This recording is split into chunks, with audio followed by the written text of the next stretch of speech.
ప్రభునందు మాకు అత్యంత ప్రియులైన దేవుని ప్రజలందరికీ ఈ ఉదయకాల సమయంలో యేసుక్రీస్తు వారి ఉన్నతమైన శ్రేష్టమైన పూజ్యముదగిన నామం పేరిట శుభాలు ప్రకటిస్తున్నాను. యేసుక్రీస్తు ప్రభు యొక్క మహత్యము మీరందరూ కూడా అనుభవించాలని ప్రతిరోజు మీకోసం పట్టుదలగా ప్రార్థన చేస్తున్నాను.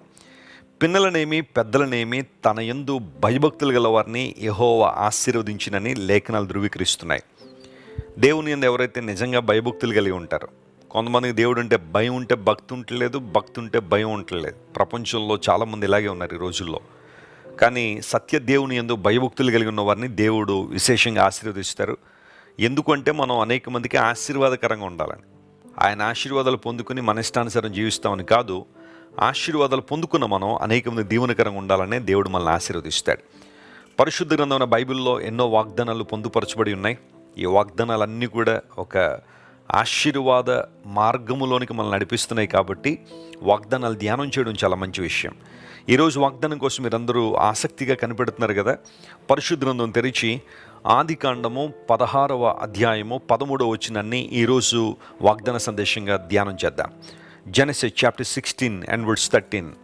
అది చూచుచున్న దేవుడవు నీవే అను పేరుతో తనతో మాటలాడిన యెహోవాకు పెట్టెను.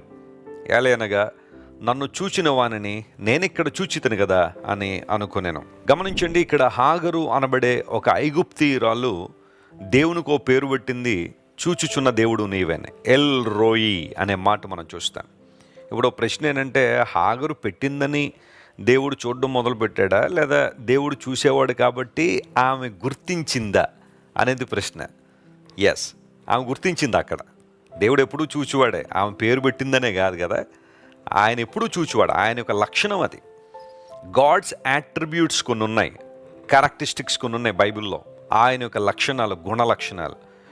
దేవుణ్ణి ఆరాధించేటప్పుడు, ఒక దేవుని మనం ప్రశంసించేటప్పుడు, ఆయన స్తుతించేటప్పుడు ఆయన ఎటువంటి వాడు, ఆయన ఎలాంటి ఉన్నతమైన అనుభవాల చేత నింపబడినవాడు అని పరిశీలన చేయడం చాలా మంచి విషయం.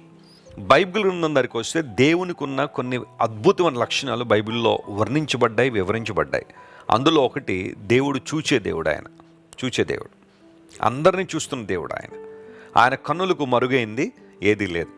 కంటిని నిర్మించిన వాడు కనకుండునా, చెవిని నిర్మించిన వాడు వినకుండునా అనే మాట కీర్తన గ్రంథంలో మనం చూస్తాం. మానవునికి చూడ్డానికి కన్నిచ్చిన వాడే దేవుడు.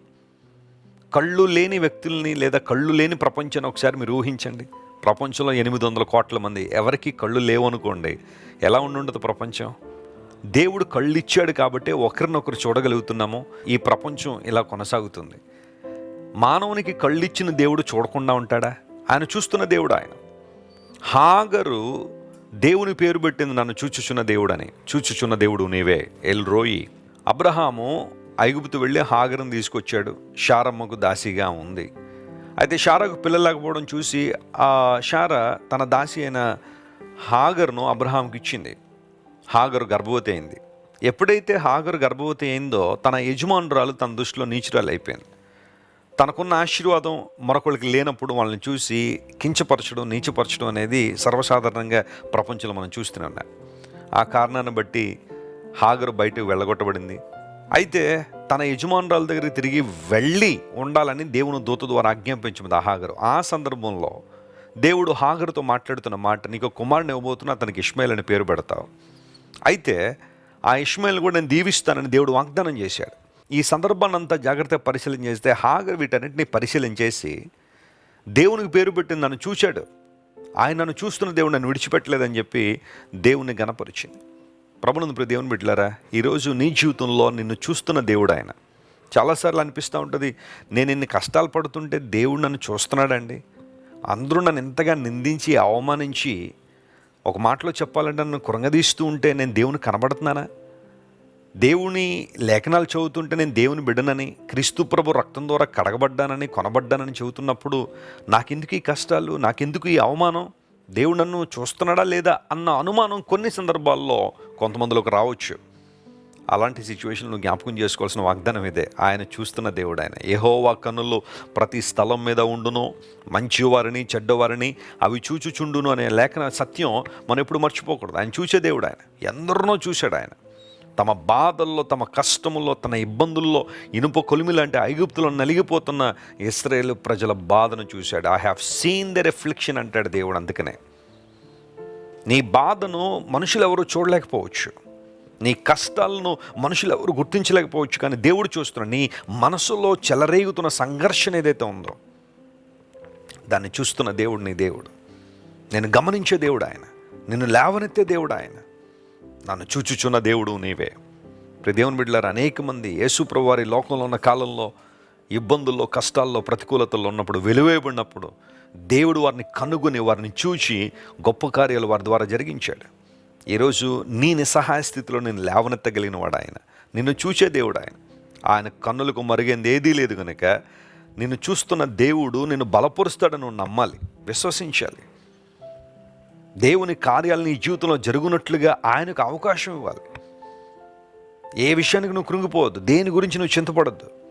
ప్రతి విషయంలో కృతజ్ఞతాపూర్వకంగా నీ విన్నపాలు దేవుని తెలియచేయి. నిన్ను చూచే దేవుడు ఆయన. ఒకనాడు నిన్ను హెచ్చిస్తాడు, బలపరుస్తాడు. సంకెళ్ళ చేత బంధించబడిన యోసేపును ఎవరు చూడలేదేమో, కానీ దేవుడు చూశాడు. యోసేపులో ఉన్న ఆలోచనలు ప్రభువు చూశాడు. యోసేపు వేటినైనా వదులుకోవడానికి సిద్ధపడ్డాడు, కానీ దేవునితో సహవాసాన్ని మాత్రం వదులుకోలేదు. ఆయన కృపలో వర్ధిల్లడానికి ఇష్టపడ్డాడు. కాబట్టే ఆ భయంకరమైన బంధకాల్లోంచి దేవుడు యోసేపును బయటికి తీసుకొచ్చి ఐగుప్తు దేశానికి గవర్నర్గా నియమించాడు. ఐగుప్తు దేశం యోసేపు ద్వారా ఆశీర్వదించబడింది. కష్ట పరిస్థితుల్లో, కరువు సమయాల్లో కూడా యోసేపు అనేక మందికి ప్రయోజనకరంగా ఉన్నాడు, దేవుడు తనకిచ్చిన జ్ఞానాన్ని బట్టి. దేవుని బిడ్డ, ఈరోజు నువ్వు దీవించబడడం మాత్రమే కాదు, నువ్వు ఆశీర్వదించబడడం మాత్రమే కాదు, నువ్వు ప్రయోజనం పొందుకోవడం మాత్రమే కాదు, నిన్ను అనేక మంది దీవెనకరంగా, ఆశీర్వాదకరంగా మార్చాలని దేవుడు ఆశిస్తున్నాడు.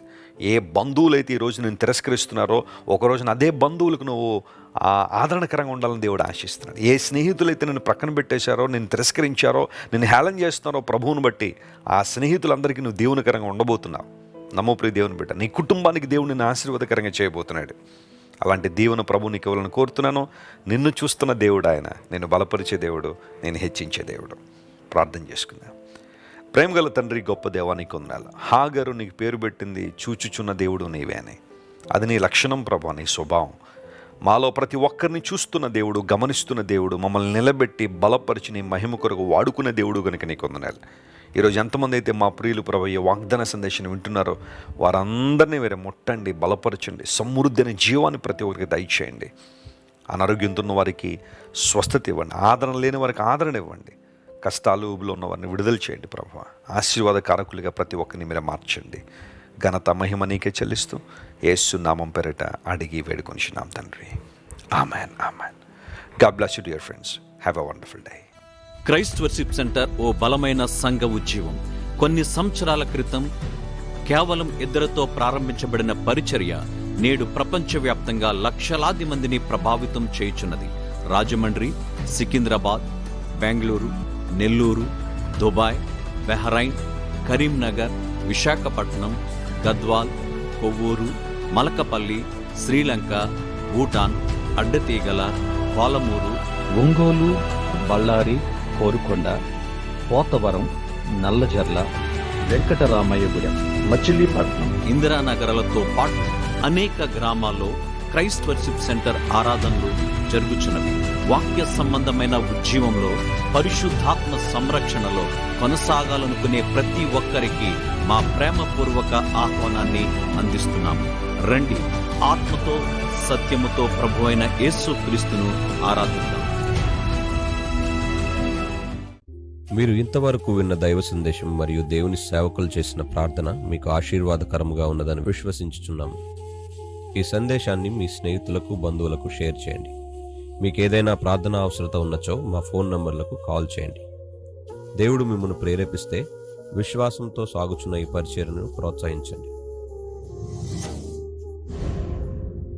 మరిన్ని వర్తమానాలు, పాటలు వినుటకు జాన్ వెస్లీ మినిస్ట్రీస్ అను మా యూట్యూబ్ ఛానల్ను సబ్స్క్రైబ్ చేసుకొనండి.